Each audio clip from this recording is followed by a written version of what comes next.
capítulo 2, versículo 13 hasta el 17. ¿Lo tenemos? Y dice así: después volvió a salir al mar y toda la gente venía a él y le enseñaba. Y al pasar vio a Leví, hijo de Alfeo, sentado al banco de los tributos públicos y le dijo: sígueme. Y levantándose le siguió. Aconteció que estando Jesús a la mesa en casa de él, muchos publicanos y pecadores estaban también a la mesa juntamente con Jesús y sus discípulos, porque había muchos que le habían seguido. Y los escribas y los fariseos, viéndole comer con los publicanos y con los pecadores, dijeron a los discípulos: ¿qué es esto que él come y bebe con los publicanos y pecadores? Al oír esto, Jesús les dijo: los sanos no tienen necesidad de médico, sino los enfermos. No he venido a llamar a justos, sino a pecadores. Amén. Vamos a orar. Padre, Señor, estamos delante de tu presencia. Abrimos nuestros corazones, abrimos nuestros labios, Señor, para adorarte, para bendecirte, para glorificarte, Señor, y para darte lo mejor de nuestras vidas, Dios nuestro. Queremos glorificar tu nombre, Señor. Queremos adorarte con nuestra obediencia, Dios mío. Queremos alabarte, Señor, con corazones llenos de gratitud, llenos de alabanza, Señor. Y queremos pedirte, Dios nuestro, que mientras tu palabra es predicada, bendícenos, Señor. Míranos desde los cielos, mira nuestros corazones, mira nuestras vidas, mira nuestras necesidades, Señor, y trae tú, Dios mío, para cada una de nuestras vidas, bendición y vida eterna, Señor. Glorifica tu nombre, te pedimos en esta mañana, y bendícenos a nosotros, tu pueblo, porque te lo pedimos en el nombre de Jesús. Amén y amén. Hermanos, pues yo he puesto como título a esta predicación de esta manera: el maestro con los pecadores. Jesús, en el capítulo 1 de Marcos, había llamado a los 4 primeros apóstoles: Pedro, Andrés, Juan y Jacobo. Poco antes, él había sido bautizado por Juan el Bautista en el río Jordán. Hasta entonces, Jesús se había mantenido en el anonimato. Pronto Jesús comenzó su primer viaje evangelístico, dándose a conocer por las tierras de Israel. Ese viaje misionero fue todo un éxito para Jesús, como podemos observar en el primer capítulo de este libro de Marcos. Él comienza su ministerio público enseñando que el reino de Dios se había acercado y llamando a las multitudes al arrepentimiento y a creer en el evangelio, como podemos ver en Marcos capítulo 1 versículo 15, donde Jesús dijo: el tiempo se ha cumplido y el reino de Dios se ha acercado. Arrepentíos y creed en el evangelio. Ese era el mensaje de Jesús. El reino de Dios ha llegado a vosotros. Arrepentíos y creed en el evangelio. Y no solo eso, sino que confirmaba la venida del reino de Dios con las señales que él hacía, como por ejemplo liberar a los endemoniados, limpiar a los leprosos, levantar a los paralíticos. Fijaos que dice Marcos capítulo 1 versículo 33.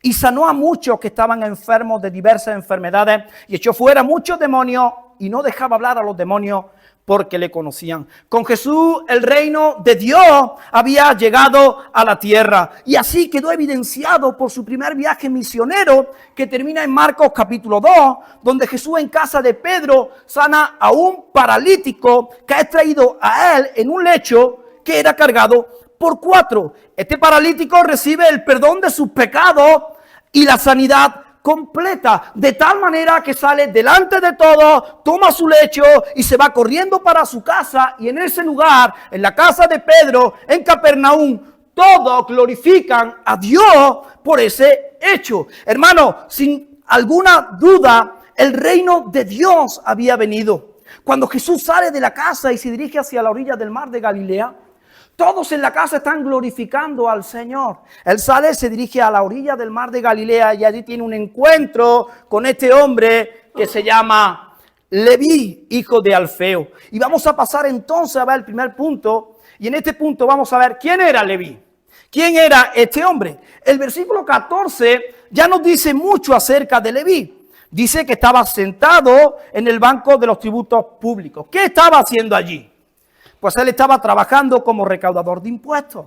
¿Y para quiénes eran esos impuestos que él recaudaba? Para el gobierno romano y para su bolsillo. Él trabajaba para los romanos, para los mismos enemigos de su propia nación. Los judíos vivían bajo el yugo romano y Leví cobraba los impuestos a los judíos para dárselos a los romanos. Leví era un hombre mal visto por la sociedad judía. Leví recaudaba los impuestos para el gobierno romano. para los mismos enemigos de su propia nación. Y a esto se suma, hermanos, que los romanos cobraban impuestos por todo. Si tú te comprabas un carro, impuestos. Si tú comprabas un pollino, impuestos. Si tú te movías de un lado a otro, impuestos. Si tú existías, tenías que pagar un impuesto. Existía un impuesto que tú tenías que pagar por respirar. Y los judíos estaban obligados a pagar los impuestos a los recaudadores de impuestos. Ahora bien, ¿cómo Leví, siendo un judío, llegó a ser un recaudador de impuestos? Llegaba porque los judíos compraban al gobierno el derecho de cobrar los impuestos. ¿Y por qué hacían esto? Porque se hacían literalmente ricos. El gobierno romano les permitía cobrar más de lo que ellos exigían. Por ejemplo, si el gobierno romano pedía 5, el publicano pedía 10. 10 para Roma y 5 para su bolsillo. Y los judíos estaban obligados a dárselo. Es decir, los publicanos se hacían ricos a costa de su propio pueblo, ya que el pueblo no tenía una ley que le defendiera de este abuso. Por eso los publicanos cobraban lo que querían. Ahora bien, ¿cómo eran vistos los publicanos por su propio pueblo? Eran vistos como traidores, como pecadores, como personas que vivían de espaldas a Dios. Y tanto era así que tenían la entrada prohibida en la sinagoga y en el templo. Por lo tanto, podemos ver que Leví era un idólatra, un avaro. Leví amaba tanto el dinero que le vendió su alma al imperio romano. A Leví no le importaba su reputación, le importaba el dinero. Tampoco le importaban las amistades, ni lo que pudiera pasar con su familia por causa de su trabajo. Él, lo único que le importaba era el dinero. Es más, tampoco le importaba su vida espiritual. No le importaba perder el contacto con Dios en el templo o en la sinagoga. A él le importaba el dinero. De hecho, él había hecho un pacto con el dios Mamón, el dios del dinero. Leví era un pobre, desgraciado, miserable, que tenía muchos tesoros en la tierra, pero ninguno en el cielo. Leví era un pobre desventurado. Él era alguien despreciable para todo su pueblo. Todos le odiaban. Todos le deseaban el mal. Cuando un judío miraba a Leví era para maldecirlo. Los judíos le consideraban como alguien maldito de Dios. Así veían los judíos a este pobre hombre llamado Leví. Los judíos despreciaban tanto a los publicanos que decían que si le mentían, Dios no se lo tomaba en cuenta. Es decir, tenían la libertad para mentirle a un publicano y Dios no se lo iba a contar como pecado. Y a este publicano llamado Leví vio Jesús sentado en su puesto de trabajo. Y fijaos que dice la primera parte del versículo 14.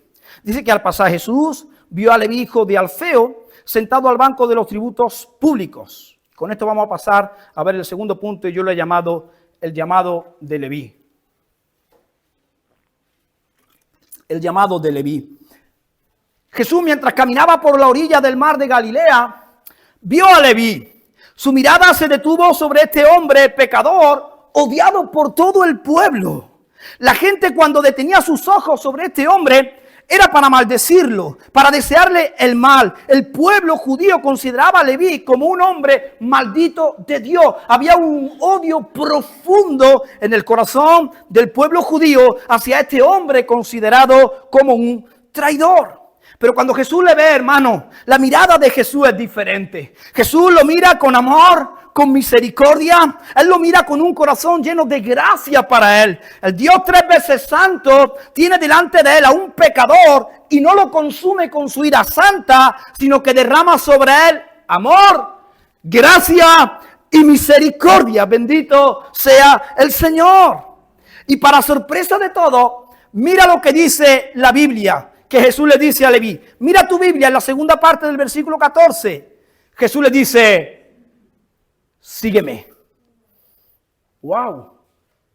Impresionante. Sígueme. Y esto era un escándalo para los judíos. Ningún rabino llamaría jamás a un publicano a formar parte de su grupo. Pero Jesús es diferente. Jesús no llama a Leví porque haya algo digno de amar en él.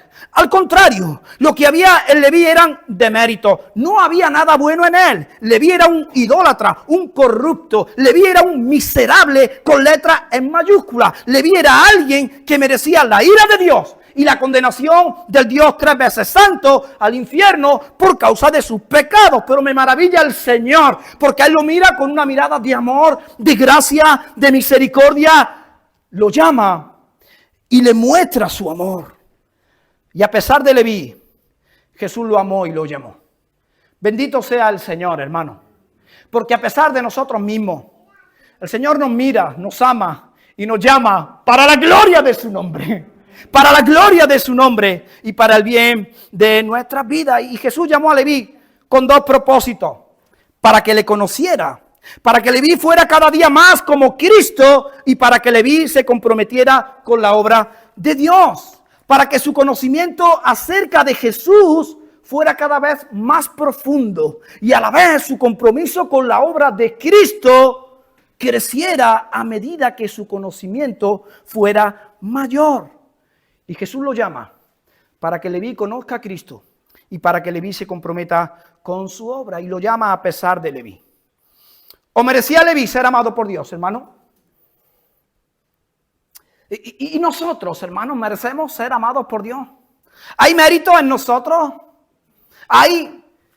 Al contrario, ¿hay demérito? ¿O acaso nosotros no éramos como Leví? Idólatras, avaros, corruptos, etcétera. Fijaos que dice 1 Corintios capítulo 6, versículos 9 al 11. ¿No sabéis que los injustos no heredarán el reino de Dios? No es rey, ni los fornicarios, ni los idólatras, ni los adúlteros, ni los afeminados, ni los que se echan con varones, ni los ladrones, ni los avaros, ni los borrachos, ni los maldicientes, ni los estafadores heredarán el reino de Dios. Y esto erais algunos. Mas ya habéis sido lavados, ya habéis sido santificados, ya habéis sido justificados en el nombre del Señor Jesús y por el Espíritu de nuestro Dios. Sí, hermano, nosotros éramos como Leví, pero a pesar de Leví, a pesar de nosotros mismos, el Señor nos amó. El Señor quiso tener misericordia de nosotros y derramar su gracia en cada uno de nuestros corazones, aun no habiendo ningún mérito en nosotros, aun no mereciendo ni un solo gramo de su favor. Dios tomó la iniciativa de amarnos, derramar gracia y misericordia sobre cada uno de nosotros, porque a lo mismo, igual que Leví, hermanos, lo único que había en nuestros corazones eran deméritos. Y lo que merecíamos, al igual que Leví, era la ira santa de Dios por nuestro pecado y la condenación eterna al infierno. Eso es lo que tú y yo merecíamos. Eso es lo que merecía Leví. Pero Jesús nos amó, hermanos. Bendito sea el Señor. Porque, hermanos, su amor por nosotros no descansa en quién somos nosotros, sino en quién es Él. Su amor por nosotros no depende de quién somos, sino de quién es Él. Depende de su naturaleza amorosa. Y Él, en base a su naturaleza, decidió amarnos a pesar de lo que somos. Bendito sea el Señor. En el libro de Oseas hay un versículo apasionante que dice: Señor, nos amaste de pura gracia. Y en el libro de Lamentaciones, Jeremías decía: Señor, por tu muchas misericordias no hemos sido consumidos. Porque nunca decayeron tus misericordias, nuevas son cada mañana, grande tu fidelidad. Bendito sea el Señor. Porque Él nos ama a pesar de lo que somos. Y Él nos llama con un propósito. Ahora bien, hermanos, Él nos amó y nos llamó para hacernos santos. Porque Él nos ama, no nos quiere dejar igual. Y a medida que le vamos conociendo, nuestra madurez espiritual va a ir en aumento. Vamos a ser más santos. Él no quiere dejarnos como somos. Él quiere que seamos santos y que vivamos para la gloria de Dios. Para eso Él llamó a Leví y para eso Él nos llama a nosotros. Para hacernos santos a través del conocimiento del Dios santo y así vivir para la gloria de su nombre, comprometiéndonos con su obra. Bendito sea el Señor. Él nos llama para que le conozcamos, para que le disfrutemos. Él nos llama para que le experimentemos. Y a medida que le vamos disfrutando, le vamos conociendo y le vamos experimentando, nuestro compromiso con su obra va a ser mayor para la gloria de Dios y para el bien de su pueblo. Amén. Él nos llama con este doble propósito: conocerlo a Él Y conocer al Señor tiene que ver con ser más santos, con ser más maduro espiritualmente y comprometernos con su obra. Disfrutar a Dios, disfrutar de Dios y disfrutar de su obra. Y me maravilla el Señor porque Él toma la iniciativa. ¿Quién se acerca a quién? ¿Se acerca Leví a Jesús o Jesús a Leví? Jesús se acerca a Leví de la misma manera que Jesús se acercó a nosotros. Hermano, tú no buscaste a Dios. Porque Dios no estaba perdido, ¿o no? Nosotros estábamos perdidos. Y Él vino a buscar y a salvar lo que se había perdido. Bendito sea su nombre. Y Él vino a buscarnos cuando estábamos muertos en nuestros delitos y pecados. Él vino a buscarnos cuando nuestros corazones eran corruptos, idólatras. Él vino a buscarnos cuando había miseria. Él vino a buscarnos cuando estábamos condenados bajo la ira del Dios 3 veces santo. Él vino a buscarnos cuando estábamos sirviendo a las tinieblas y éramos hijos del diablo. Y Él vino a buscarnos a pesar de lo que nosotros somos para mostrar la grandeza de su gracia y las maravillas de su misericordia. Para que un pueblo apasionado pueda adorarle, pueda cantar canciones de alabanza con un corazón jubiloso y pueda decir que grandes cosas ha hecho Dios con cada uno de nosotros. Bendito sea el Señor. Es imposible conocer a un Dios tan grande, tan bueno y tan misericordioso y permanecer callado.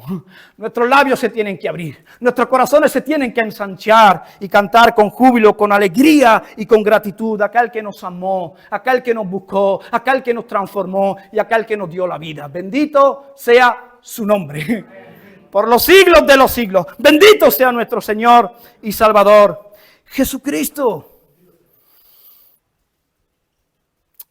Pero Jesús tomó la iniciativa de acercarse a nosotros y llamarnos. Y esta es una verdad de profunda importancia. Sin un llamamiento divino, nadie puede ser salvo. Todos estamos tan hundidos en el pecado y tan aferrados al mundo que nunca nos volveremos a Dios ni buscaremos la salvación a menos que seamos llamados primero por su gracia. Y es por eso, porque fuimos llamados por el Señor, que ahora podemos amar a Dios. Es por eso que ahora podemos conocer a Dios. Podemos comprometernos con su obra. Gloria al Señor. Porque Él nos amó primero. Porque Él nos buscó primero. Porque Él nos llamó por su gracia. Así que todo discipulado comienza con un llamado eficaz de parte de Jesús hacia el pecador. Gloria al Señor. Y este fue el llamado para Leví. Sígueme. Y ese es el llamado de parte de Jesús para nuestra vida. Él nos llama a seguirlo. Él nos dice, ven, conóceme y comprométete con mi obra.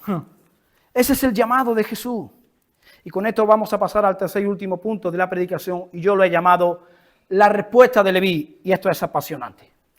La última parte del versículo 14 nos dice cuál fue la respuesta de Leví al llamado de Jesús. Dice que levantándose, ¿qué hizo? Le siguió. Me gusta cómo lo dice Lucas en el pasaje paralelo de Lucas en el capítulo 5, versículo 28. Dice que dejándolo todo, se levantó y le siguió. ¿Qué dejó? ¡Wow! Lo dejó todo. Piensa un poco. 5 segundos antes, Leví estaba en su puesto de trabajo engordando su bolsillo, acumulando riqueza material. Era lo que su corazón amaba, era lo que a él le apasionaba. Y él estaba ahí acumulando más riqueza a esta parte de la eternidad. Él estaba ahí acumulando más bienes, más dinero. Él estaba ahí alimentando el deseo de su corazón. A él no le interesaba Jesús, a él no le interesaba Dios, a él le interesaba la riqueza material. Pero dice que de repente le siguió, se levantó y lo dejó todo. Hermano, y esto es extraordinario. De repente su corazón dejó de ser un idólatra. Wow, de repente su corazón dejó de ser un avaro, un corrupto, un hijo del diablo para convertirse en un fiel seguidor de Cristo. Y yo me pregunto, ¿cómo es posible eso? 5 segundos antes él estaba muerto en sus delitos y pecados. Él estaba deleitándose en los deseos de su naturaleza pecaminosa. Él no estaba buscando a Dios. ¿Cómo es posible que 5 segundos después él deja de ser un corrupto, él deja de ser un avaro, él deja de ser un miserable, él deja de ser un hijo del diablo para convertirse en un fiel seguidor de Cristo? ¿Cómo es posible? Es posible porque este bendito libro tiene el poder de transformar a los pecadores. Es posible porque este bendito libro tiene el poder de derretir los corazones para la gloria del Señor. Es posible porque este bendito libro tiene poder de resucitar a los muertos. Es posible porque este bendito libro tiene poder de restaurar las vidas. Es posible porque este es el libro de Dios. Y cuando Dios habla, enamora el corazón de las personas. Cuando Dios habla, nos vence. Cuando Dios habla, nos transforma. Él dijo: Lázaro, sal fuera. Y un muerto de 4 días salió fuera. Él dijo: sea la luz. Y fue la luz. Él dijo al viento y al mar: calla y enmudece. Y el viento y el mar cayó y enmudeció. La palabra de Dios tiene poder para transformar y para libertar a los pecadores. ¡Gloria al Señor! Por eso predicamos su palabra, por eso anunciamos fielmente el evangelio, porque creemos con todo nuestro corazón que el evangelio es poder de Dios para salvación a todo aquel que cree. El evangelio resucita a los muertos, el evangelio transforma a los pecadores, el evangelio nos santifica, nos purifica, nos aviva, nos revoluciona para la gloria del Señor. Eso lo hace el evangelio, la palabra del Señor. Hermanos, el llamamiento de Cristo saca a los pecadores del mundo. Gloria a Dios. El llamamiento de Cristo saca a los pecadores del mundo y derrite el corazón más duro. La voz del Señor obra con poder, y aquellos que escuchan su voz, aquellos que no endurecen su corazón, son bienaventurados, felices, dichosos de Dios. Bendito sea su nombre. Y es por el poder de la palabra de Cristo que Leví puede dejarlo todo. Porque no hay capacidad en Leví. No hay, o la había. No hay capacidad en Leví. El poder está en la palabra de Dios. Cuando Jesús veía a un paralítico de 38 años postrado en la cama y le decía: levántate. No había capacidad en el paralítico para levantarse. Hay capacidad en el poder de la palabra de Dios. Bendito sea el Señor. Por eso toda la gloria es para Dios. Toda la honra es para el Señor. Porque Él es el único digno. Amén.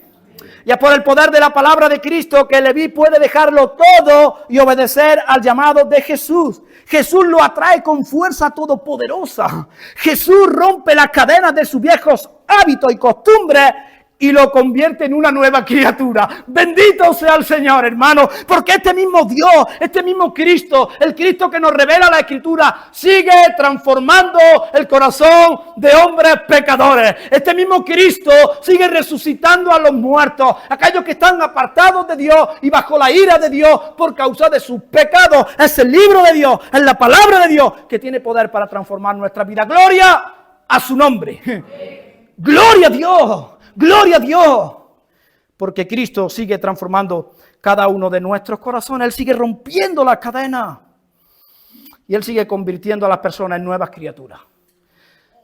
¿Y sabéis qué pasó con Leví?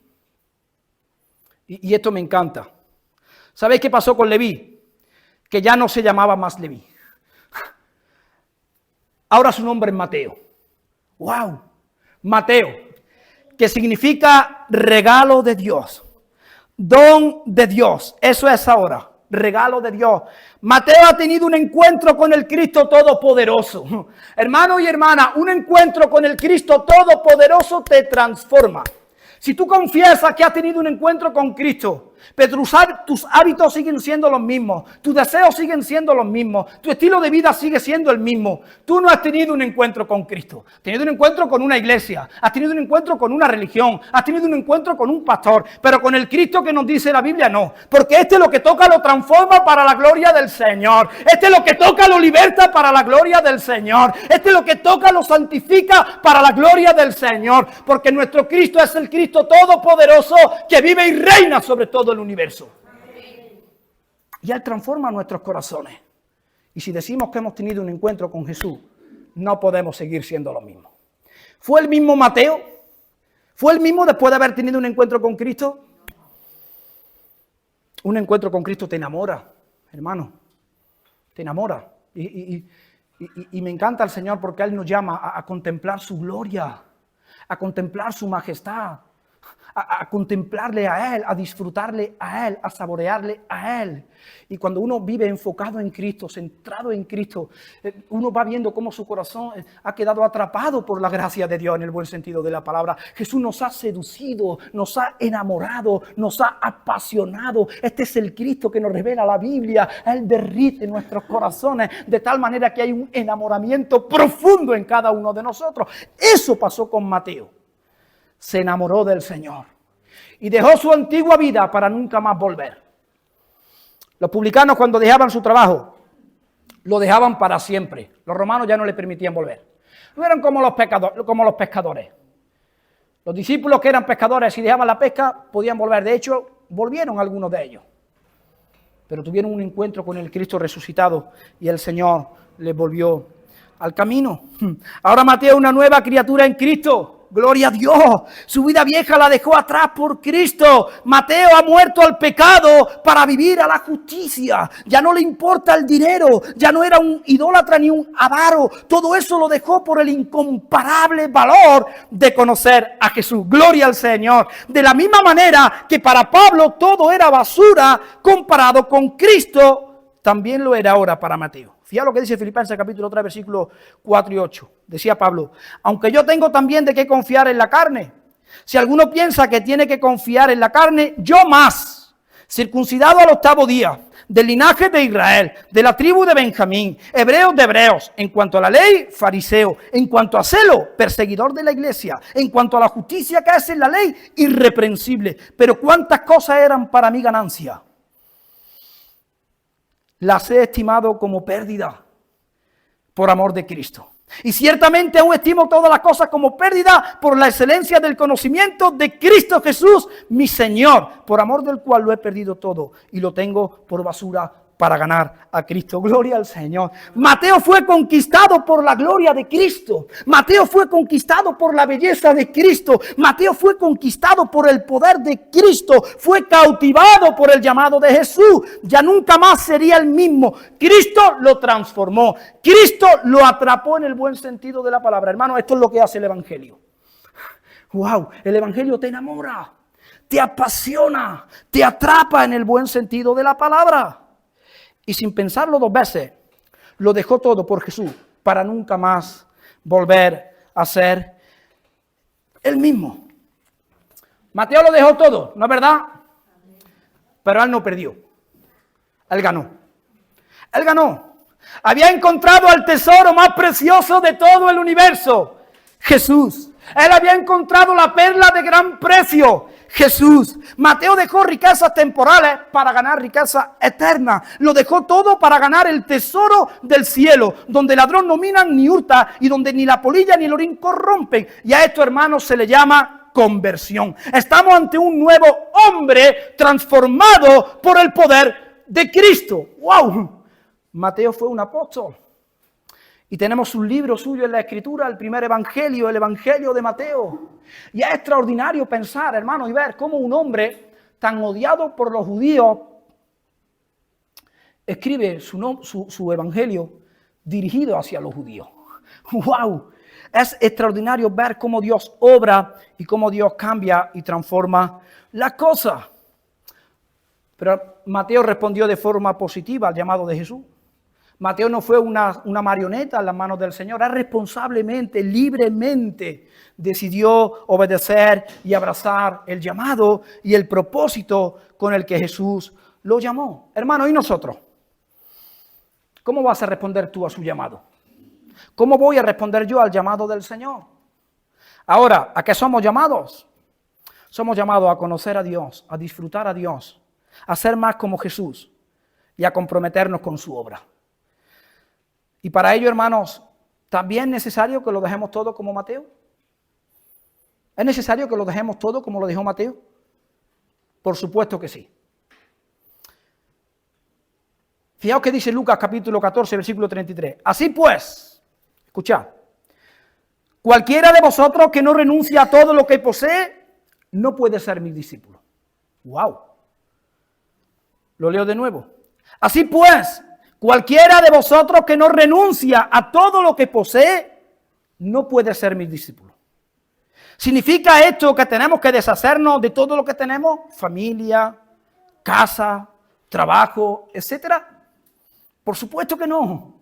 Lo que significa es que bajo ningún concepto debe ocupar el lugar de Dios en nuestros corazones. Dios debe ser lo primero, por encima de todo y de todos. Y si Dios no es lo primero, ni tú ni yo somos dignos de ser sus discípulos. Así lo dice la Biblia, así lo enseñan los evangelios. Fíjate que dice Mateo capítulo 10, versículo 37.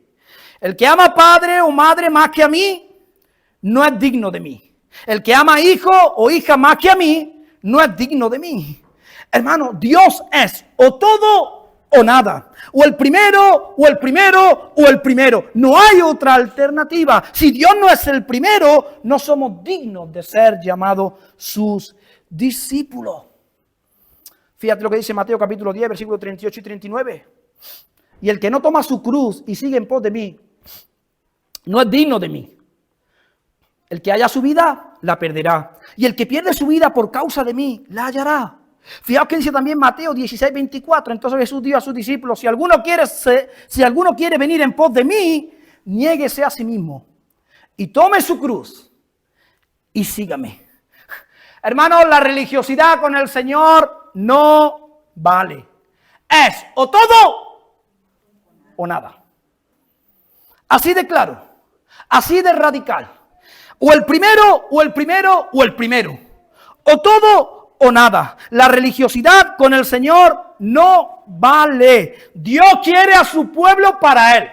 Dios no quiere compartir su pueblo con nadie. Dios ama a su pueblo y lo anhela celosamente. Y Él quiere un pueblo que le adore en espíritu y en verdad. Y Él quiere un pueblo que le conozca. Y Él quiere un pueblo comprometido, que trabaja para la gloria de Dios y para el bien de los hombres. Él quiere un pueblo con este propósito, con esta visión. La gloria de Dios y el reino de Dios. Que cuando yo trabaje, mi principal propósito no sea el dinero. Es importante ganar dinero trabajando, pero ese no es el principal propósito, es su reino, es su gloria, es su evangelio, es que más le conozcan y más le sirvan para la gloria del Señor y para el bien de su pueblo. Fijaos que dice Santiago capítulo 4, versículo 5. ¿O pensáis que la Escritura dice en vano, el Espíritu que ha hecho morar en nosotros nos anhela celosamente? ¿Cómo nos anhela el Espíritu? Él no quiere compartirte con nadie. Él no quiere un competidor en tu corazón. Él quiere ser el primero en todo. Y a mí me parte el corazón, el alma, cuando veo que Dios no es el primero en nuestras vidas. Qué fácil. ¿Por qué poca cosa? Este sitio tendría que estar lleno de gente que adora al Señor en espíritu y en verdad. ¿O no es verdad? Eso es lo que merece Dios, ¿o no lo merece? Porque Él es digno de toda la gloria, de toda la honra y de toda la alabanza. Y si Dios me ha salvado y ha perdonado mis pecados y ha cambiado mi lamento en baile, ¿qué hago yo que no estoy el domingo en medio de su pueblo adorando, alabando y dándole gloria a Él? Pero con nuestros labios, no, Dios es lo primero, Dios es lo primero. Examinemos nuestro corazón delante de Dios, porque la religiosidad con el Señor no vale. No vale. Y si tú estás aquí sentado en esta mañana escuchando su palabra, adorando su nombre, pero tu corazón está deseando otra cosa, cuidado. Cuidado. Porque quizás no sea un discípulo del Señor. Y la religiosidad con el Señor no vale. Dios quiere a corazones apasionados que le aman a Él, que se entregan a Él, que le adoran a Él y que le sirven a Él con toda su fuerza, con toda su energía, con todos sus recursos. Porque Él lo merece, ¿o no? Porque Él es el Dios de todo el universo. Y bendito sea el Señor. Bendito sea su nombre. Y hermano, me encanta el Señor, me encanta cómo habla, me encanta la claridad con la que Él dice las cosas y lo que Él pide de nosotros. Y Él merece el primer lugar porque Él es Dios. Hermanos, tú y yo fuimos creados para la gloria de Dios. Tú y yo fuimos creados con el propósito de conocer a Dios, de disfrutar a Dios y servir a Dios, conociendo y comprometiéndonos con su obra para la gloria del Señor. Nuestra vida para el Señor, nuestra energía para el Señor, nuestros recursos para el Señor, nuestro tiempo para el Señor. Todo es del Señor, todo para el Señor, para la gloria del Señor y para el bien de nosotros, su pueblo. Y Él merece el primer lugar porque Él es Dios y fuimos creados para Él, para su gloria. Y además de esto, Él envió a su Hijo a morir en la cruz por nuestros pecados. ¡Wow! El Hijo eterno de Dios entregó su vida en la cruz del Calvario por tus pecados, por mis pecados, para salvarnos de la misma ira de Dios por causa de nuestros pecados. Yo te pregunto, ¿cómo no vamos a luchar por darle el primer lugar a Dios? Porque ninguno de los que estamos aquí le damos el primer lugar a Dios las 24 horas del día, todos los días de la semana, todos los días del mes y todos los días del año. Fallamos.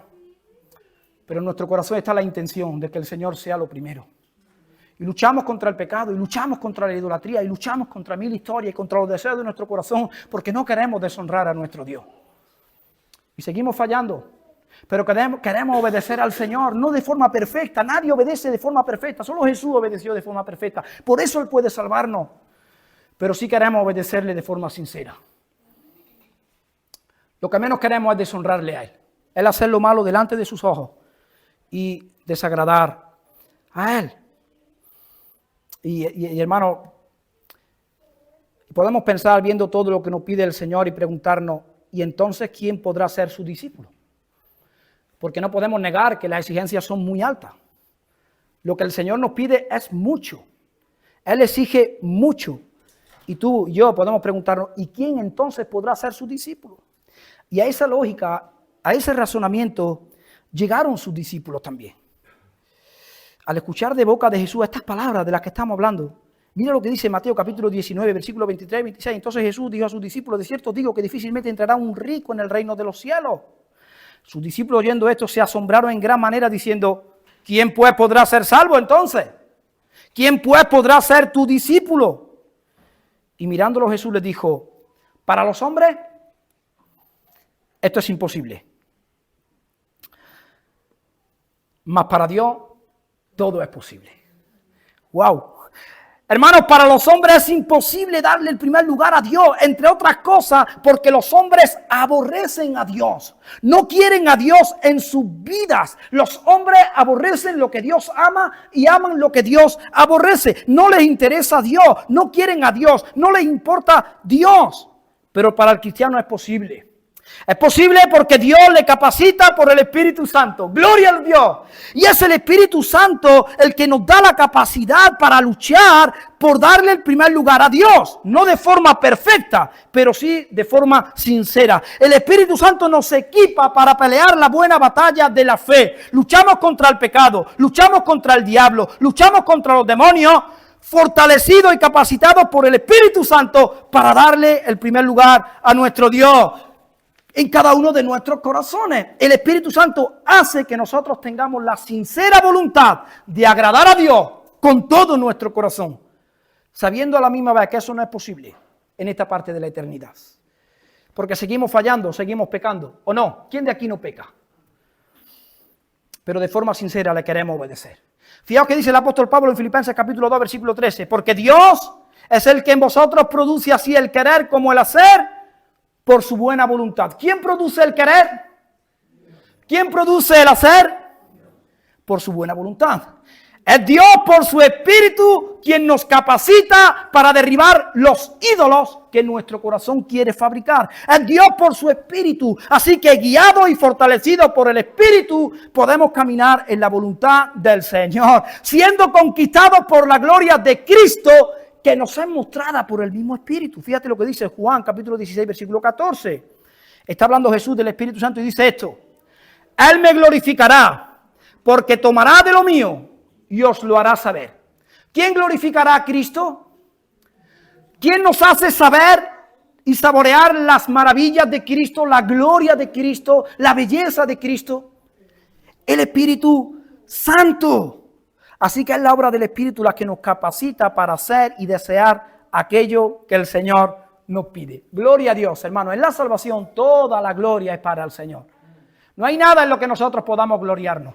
Porque como dice el libro de Jonás, la salvación es de Dios. Por eso Mateo se levantó y le siguió. Porque el Espíritu Santo obró en su vida. Por eso Mateo se levantó y le siguió, dejando atrás lo que su corazón más amaba, porque fue guiado y capacitado por el Espíritu. Y luego él, de forma voluntaria, de forma libre, obedeció el llamado de Dios y no endureció su corazón. Así son guiados los hijos de Dios. Fijaos que dice Romanos capítulo 8, versículo 14. Todos los que son guiados por el Espíritu de Dios, estos son hijos de Dios. ¿Quiénes son los hijos de Dios?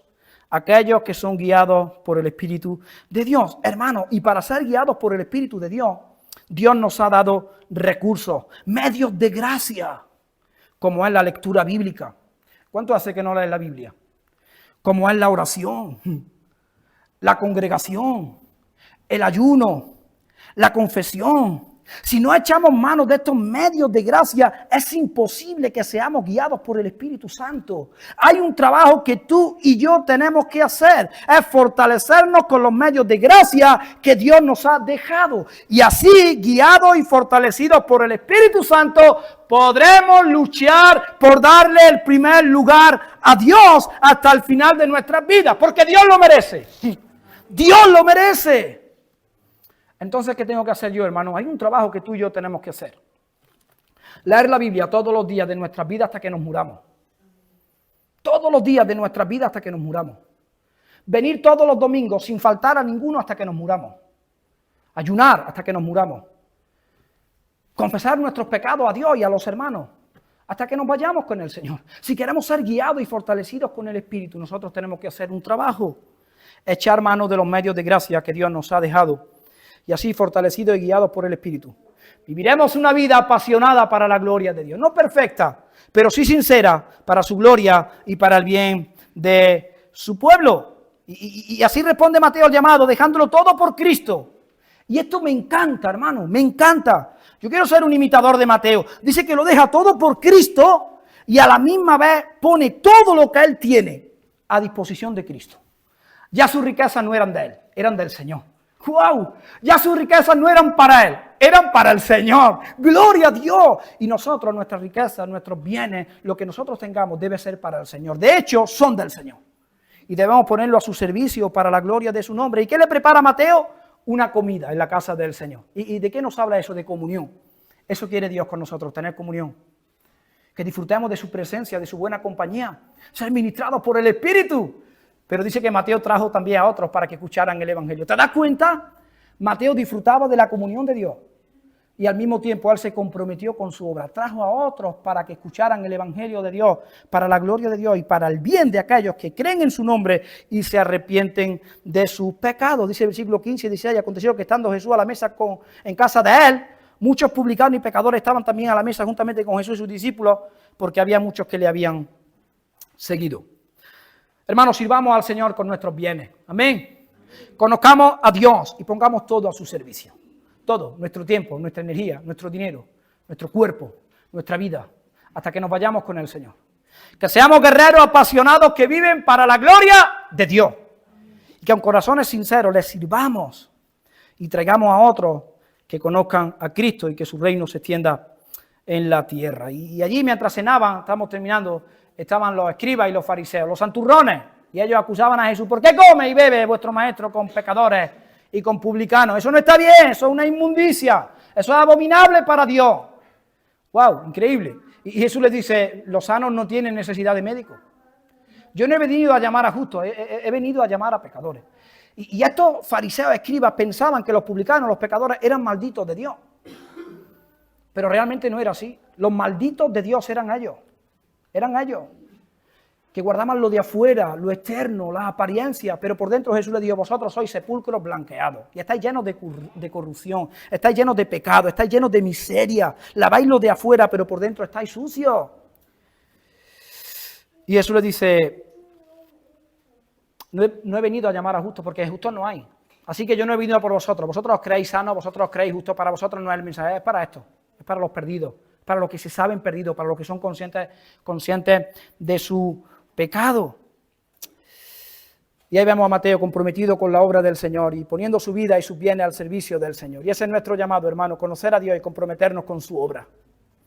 Que nuestro deseo sea cada vez más conocer al Señor, disfrutarle, contemplarle, experimentarle cada día y comprometernos con su obra para la gloria de Dios y el bien de su pueblo. Y eso es una marca distintiva de aquel que ha tenido un encuentro verdadero con Cristo. Quiere que otros conozcan a Jesús. Quiere que otros adoren al Señor. Y estos que pensaban que los publicanos y los pecadores eran malditos de Dios. Dice Pablo en Gálatas, maldito todo aquel que depende de las obras de la ley. Maldito todo aquel que quiere justificarse a través de las obras de la ley. Esos eran ellos, los malditos de Dios. Porque querían llegar a Dios a través de sus obras, a través de su buen hacer y a través de su comportamiento. Hermano, y el Evangelio es que Dios vino a buscar y a salvar lo que se había perdido. El Evangelio es que Cristo Jesús murió en la cruz del Calvario, derramando su sangre por cada uno de nuestros pecados. El Evangelio es que Jesús fue sepultado por cada uno de nuestros pecados. El Evangelio es que Jesús resucitó de entre los muertos para nuestra justificación. Y el Evangelio es que Jesús ascendió a los cielos y Él ahora lo llena todo para la gloria de Dios. Y hoy Dios sigue transformando a gente de todo pueblo, de toda lengua, de toda tribu y de toda nación por el mismo mensaje que nos ha transformado a nosotros. El Evangelio de Jesucristo, la buena nueva de salvación. Él fue castigado duramente por cada uno de nuestros pecados. Él fue abandonado por cada uno de nuestros pecados. Él fue entregado por cada uno de nosotros. Y ahora, hermano, en base a sus méritos, en base a su obediencia, en base a su sacrificio, en base a su muerte, a su sepultura, a su resurrección, a su ascensión, es que tú y yo podemos ser salvos para la gloria del Señor. El apóstol Pablo decía en Romanos capítulo 5, versículo 1, justificados pues por la fe tenemos paz para con Dios. Romanos 3, 23, por cuanto todos pecaron, ¿quiénes pecaron? Todos están destituidos de la gloria de Dios. Versículo 24 dice, pero siendo justificados gratuitamente por su gracia, mediante la redención que es en Cristo Jesús. El Evangelio es gracia, desde el principio hasta el final. Gracia para la gloria de Dios y para el bien de su pueblo. Hermano, alaba al Señor. Alaba al Señor porque Él vino a buscarte. Porque Él me amó a pesar de lo que soy. Y porque Él quiere transformar cada una de nuestras vidas, llenándonos de esperanza y llenándonos de su presencia, de su nombre a cada uno de nosotros. Hermanos, vivamos para la gloria de Dios. Vivamos para la gloria de Dios. Enamorados de Él, apasionados por Él. Que seamos creyentes que le sirven con sus vidas y con sus bienes. Seamos como Mateo. Dejemos todo aquello que nos estorba para servir a Cristo, para conocerle cada día más a través de su palabra. Y para que seamos discípulos fervientes en honor a Cristo. Amén. Oramos. Una misma visión para un nuevo siglo, una generación que levanta a Cristo y se une en oración, clamando por España. Nuestras posesiones, nuestros corazones pertenecen al Señor de señores, no importa el precio, salva nuestra España. Las barcas y las redes